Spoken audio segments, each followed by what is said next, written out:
ஓரணியில் தமிழ்நாடு.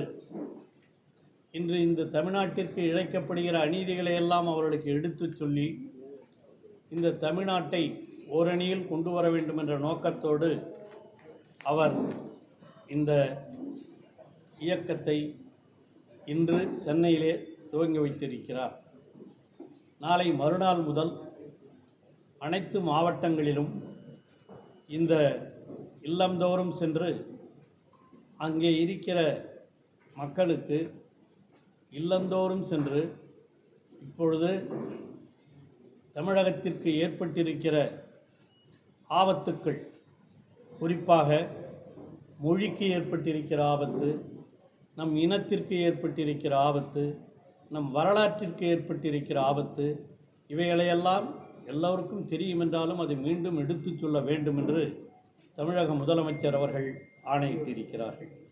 அந்த அடிப்படையில் இன்று மத்தியிலே இருக்கிற, ஒன்றியத்திலே இருக்கிற இந்த பாஜக ஆட்சி மொழி திணிப்பு, குறிப்பாக இந்தியை திணிக்க வேண்டும் என்ற எண்ணத்தோடு செயல்பட்டு கொண்டிருக்கிறது.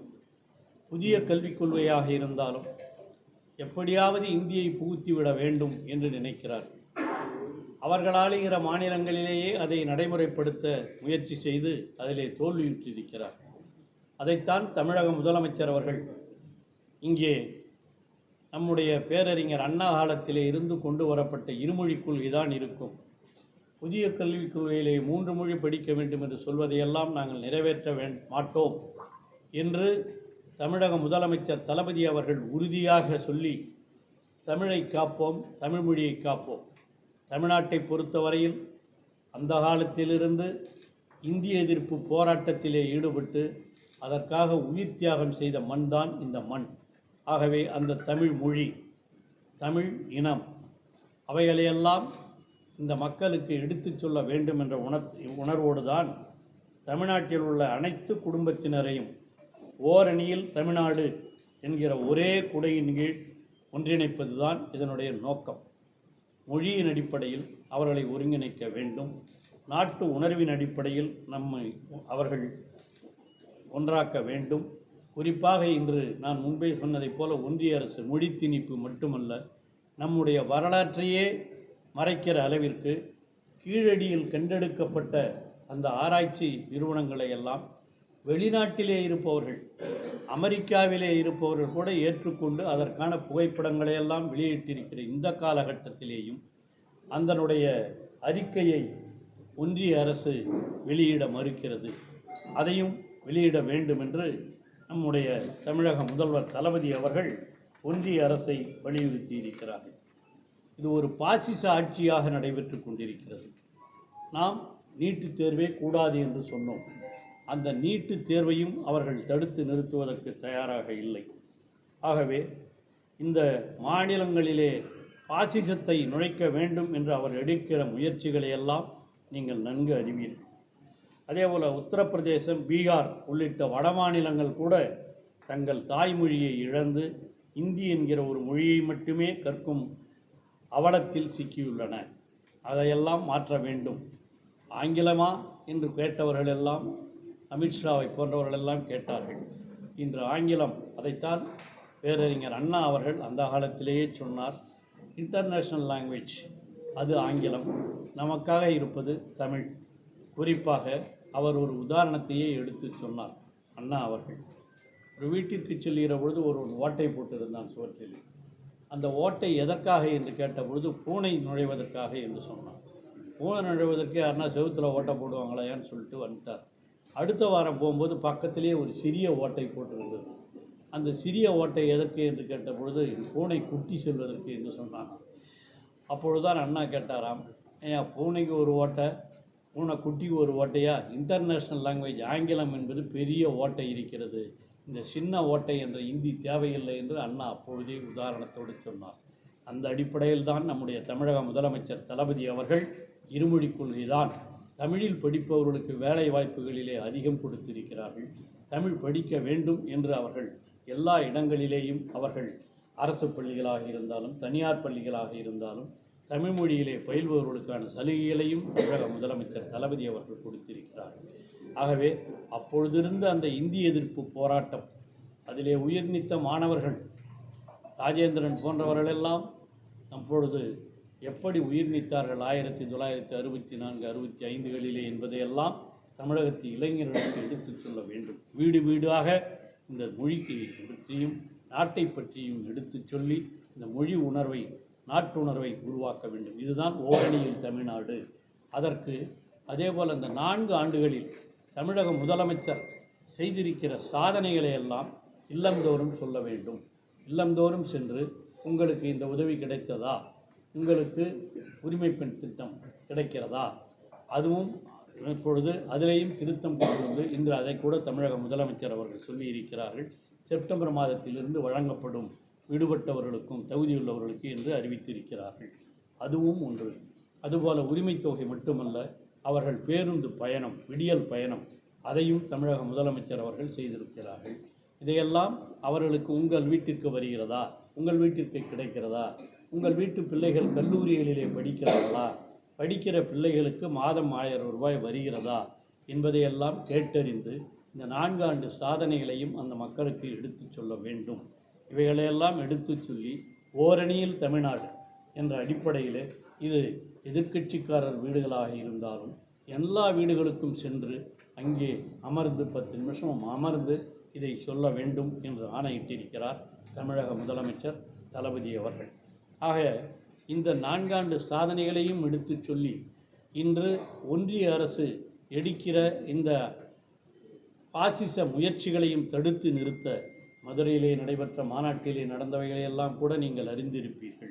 அண்ணாவையும் பெரியாரையும் கலைஞரையும் கிண்டல் செய்து அவர்கள் பரப்பிய அவைகளையெல்லாம் கூட தடுத்து நிறுத்துவதற்கு அதிமுக தயாராக இல்லை.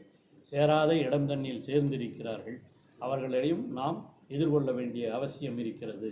அந்த அடிப்படையிலே தமிழ்நாட்டை காப்பாற்ற வேண்டும் என்ற உணர்வோடு தான் ஓரணியில் தமிழ்நாடு என்ற உணர்வோடு இல்லந்தோறும் சென்று இதை நீங்கள் செய்ய வேண்டும் என்று தமிழக முதலமைச்சர் அவர்கள் சொல்லியிருக்கிறார்கள். அது மட்டும் இல்லாமல் இதை ஒரு தேர்தல் பிரச்சாரமாகவும் நீங்கள் பயன்படுத்தி கொள்ள வேண்டும் என்ற உணர்வோடு அதிலே நீங்கள் விரும்புகிறீர்களா, திராவிட முன்னேற்றக் கழகத்தில் உறுப்பினராக சேர விரும்புகிறீர்களா என்று கேட்டு அவர்களையும் நீங்கள் உறுப்பினர்களாக சேர்க்கவும் வேண்டும். ஆக உறுப்பினர்களாக சேர்ப்பது 2வது பட்சம். ஆனால் ஓரணியில் தமிழ்நாடு என்ற உணர்வை உருவாக்குவது முதல் பட்சம் என்று இன்று தமிழக முதலமைச்சர் அவர்கள் மிக தெளிவாக விளக்கமாக எடுத்து சொல்லியிருக்கிறார்கள். அந்த அடிப்படையில் தான் ஓரணியில் தமிழ்நாடு என்பதை இணைக்க வேண்டும் என்ற உணர்வோடு நாளை மறுநாளிலிருந்து நம்முடைய கழகத் தோழர்கள் ஒவ்வொருவரும் நாங்கள் அவரவர் பகுதியிலே இருக்கிற இல்லங்களுக்கு சென்று இந்த பகுதியிலே அவர்களுடைய விளம்பரம் அந்த இல்லங்களிலே அந்த நோட்டீஸையும் ஒட்டி அவர்களிடம் உறுப்பினர்களாக சேர விரும்புகிறவர்களிடம் உறுப்பினர்களையும் சேர்க்க வேண்டும் என்பதுதான் இந்த எண்ணத்தினுடைய நோக்கம். ஆக முதலாவது நோக்கம் ஓரணியில் எல்லோரையும் கொண்டாட வேண்டும், 2வது கழக உறுப்பினர்களையும் சேர்க்க வேண்டும் என்பதுதான் தமிழக முதலமைச்சர் எங்களுக்கெல்லாம் இட்டிருக்கிற கட்டளை. அதைத்தான் எல்லோரும் நாங்கள் செய்ய தயாராக காத்து கொண்டிருக்கிறோம். நாளை மறுநாளிலிருந்து அது நடக்கும். நாளைக்கு ஆங்காங்கே ஒவ்வொரு கழக கட்சி மாவட்டத்திலேயும் ஒரு பொதுக்கூட்டத்தையும் நடத்த வேண்டும் என்று தமிழக முதலமைச்சர் கழகத் தலைவர் தளபதி அவர்கள் சொல்லியிருக்கிறார்கள். அதையும் செய்வோம். ஆகவே இந்த அடிப்படையிலே தமிழ்நாட்டை மீண்டும் இங்கே மொழிவாரியாகவும் இனவாரியாகவும் யாவரும் இங்கே புகுந்துவிடக்கூடாது, இங்கே பாசிசத்தை நுழைத்துவிடக்கூடாது, மத்தியில் கூட்டாட்சி மாநிலத்தில் சுயாட்சி என்ற தத்துவத்தை பாதுகாக்க வேண்டும். சமத்துவம் சகோதரத்துவம் நாம் அனைவரும் இதை பாதுகாக்க வேண்டும் என்ற உணர்வோடு தான் இந்த ஓரணியில் தமிழ்நாடு எந்த வேறுபாடும் இல்லாமல் எல்லோரும் தமிழர்கள் என்ற உணர்வோடு ஒருங்கிணைப்பது தான் இதனுடைய முக்கிய நோக்கம். அந்த அடிப்படையில் தான் நாளை மறுநாளிலிருந்து விழுப்புரம் மாவட்டத்தில் நாம் இதை சேர்க்கவிருக்கிறோம், இதை செயல்படுத்தவிருக்கிறோம். தொழில் முதலீட்டில் ஈடுபடுற அங்கே திமுக தோல்வி அடைந்த எடப்பாடி பிரசாந்த் இதை பற்றி என்ன விழுப்புரம் மாவட்டத்தில் 7 தொழில் தலைவர் சொல்லியிருப்பது 30% உறுப்பினர்கள் சேர்க்க வேண்டும் என்று சொல்லியிருக்கிறார்கள். அதில் இப்பொழுது எவ்வளவு பேர் இருக்கிறார்கள் என்பதெல்லாம் சொன்னீங்களப்பா? இந்த மாவட்ட செயலாளர்கள் அவர்கள் எந்தெந்த மாவட்டத்தில் எவ்வளோ சேர்க்க போகிறோங்கிறத அவர்கள் சொல்லுவார். சொல்லுவாங்க சார். எங்களுடைய விழுப்புரம் வடக்கு மாவட்டத்தில் உள்ள செஞ்சி, மயிலம், திண்டிவனம் 3 தொகுதிகள் உள்ளடங்கியுள்ளது. 10,000 விண்ணப்பங்களை நாம் பெற்றிருக்கிறோம். 2,50,000 உறுப்பினர்களை சேர்ப்பதற்காக தயார் நிலையில் உள்ளோம். அதுக்கு உண்டான பாக முகவர்கள் கூட்டத்தை எல்லாம் நடத்தி அந்தந்த பகுதிக்கு அந்த விண்ணப்பங்களை கொடுத்திருக்கிறோம்.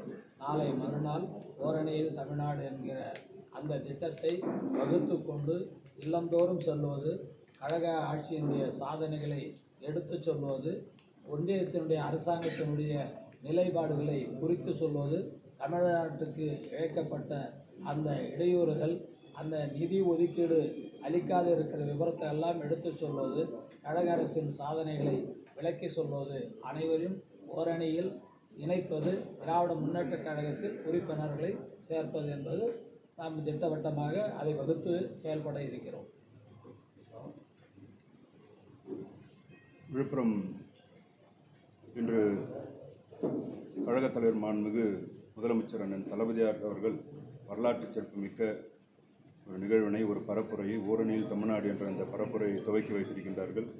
அதனை தொடர்ந்து விழுப்புரம் மத்திய மாவட்டத்துக்கு உட்பட்ட விழுப்புரம் மற்றும் வானூர் தொகுதிகள் ஆகிய இந்த 2 தொகுதிகளில் விழுப்புரம் தொகுதியில் மொத்தம் 2,60,000 வாக்காளர்கள், அதேபோல் வானூரில் அங்கேயும் 2,50,000 வாக்காளர்கள் அங்கே இருக்கின்றார்கள். அதே மாண்புமிகு முதலமைச்சர் அவர்கள் குறிப்பிட்டது போல எப்படியெல்லாம் ஒன்றிய பாரதிய ஜனதா அரசு தமிழகத்தை வஞ்சித்து கொண்டிருக்கின்றதோ அதையெல்லாம் பொதுமக்களிடத்தில் எடுத்து கூறி அவர்கள் எல்லாம் இந்த பரப்புரை எடுத்து சென்று ஓரணியிலே தமிழ்நாட்டை கொண்டு வந்து அதேபோல் வாக்காளர்களையும் உறுப்பினர்களாக, கழக உறுப்பினர்களாக ஆக்கிட வேண்டும். அதுதான் இந்த பரப்புரையோட நோக்கம். முதலில் நம்முடைய லட்சியமான இந்த பரப்புரையில் பாரதிய ஜனதா அரசு எப்படியெல்லாம் நம்ம வஞ்சிக்கின்றது, அதற்கு எதிர்ப்பு தெரிவிக்கின்ற வகையில் ஓரணியில் மக்களை கொண்டு வர வேண்டும். 2வது பட்சமாக உறுப்பினர் சேர்க்கையை நடத்தாகிட வேண்டும். அதில் 30% வாக்காளர்களை நம்முடைய கழக உறுப்பினர்களாக ஆக்கிடுவோம் என்று கூறி விடைபெறுகிறேன். நன்றி. விழுப்புரம் தெற்கு மாவட்டத்துக்கு உட்பட்ட திருக்கோவிலூர் மற்றும் விக்கிரவாண்டி தொகுதியில் கிட்டத்தட்ட திருக்கோவிலூர் தொகுதியில் 2,64,000 வாக்காளர்கள், அதேபோல் விக்கிரவாண்டி தொகுதியில் 2,43,000 வாக்காளர்கள். இதில் தலைவர் தளபதி அவர்கள் ஆணையின்படி 30%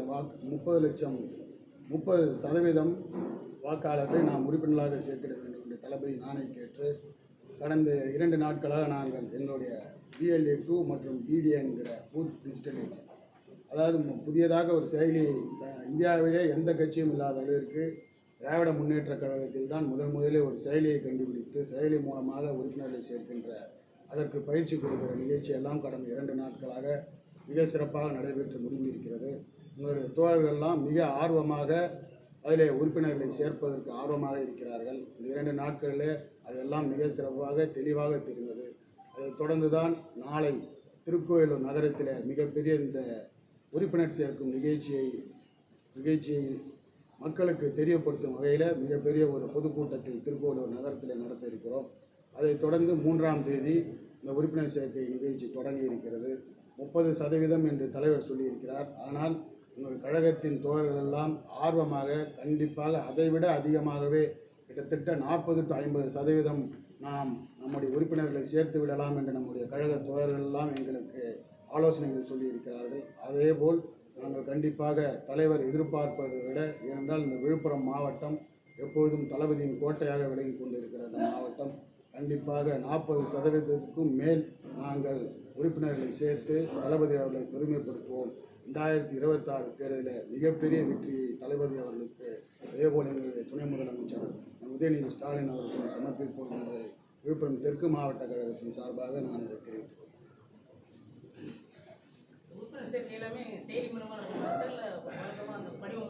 படிவம் மூலமாகவும் உண்டு, அந்த செயலி மூலமாகவும். இதெல்லாம் நீங்கள் கொஞ்சம் பத்திரிக்கையில் எழுதுங்க. பத்திரிகையாளர்கள்லாம் இந்த மாதிரி நடந்தது, இந்த செய்தி சொன்னது, முதலமைச்சர் சொல்லியிருப்பது இதெல்லாம் பத்திரிகைகளில் நீங்கள் செய்தியாக சொன்னால் அதுக்கு தான் உங்களை கூப்பிட்டு நீங்கள் பேச சொல்லி முதலமைச்சர் சொல்லியிருக்கிறாரு. இந்த செய்திகள் அனைவருக்கும் சென்றடைய வேண்டும். அவரோடும் தயாராக இல்லத்திலே இருந்து அவைகளையெல்லாம் சேர்ப்பதற்கு தயாராக மகளிர் உரிமை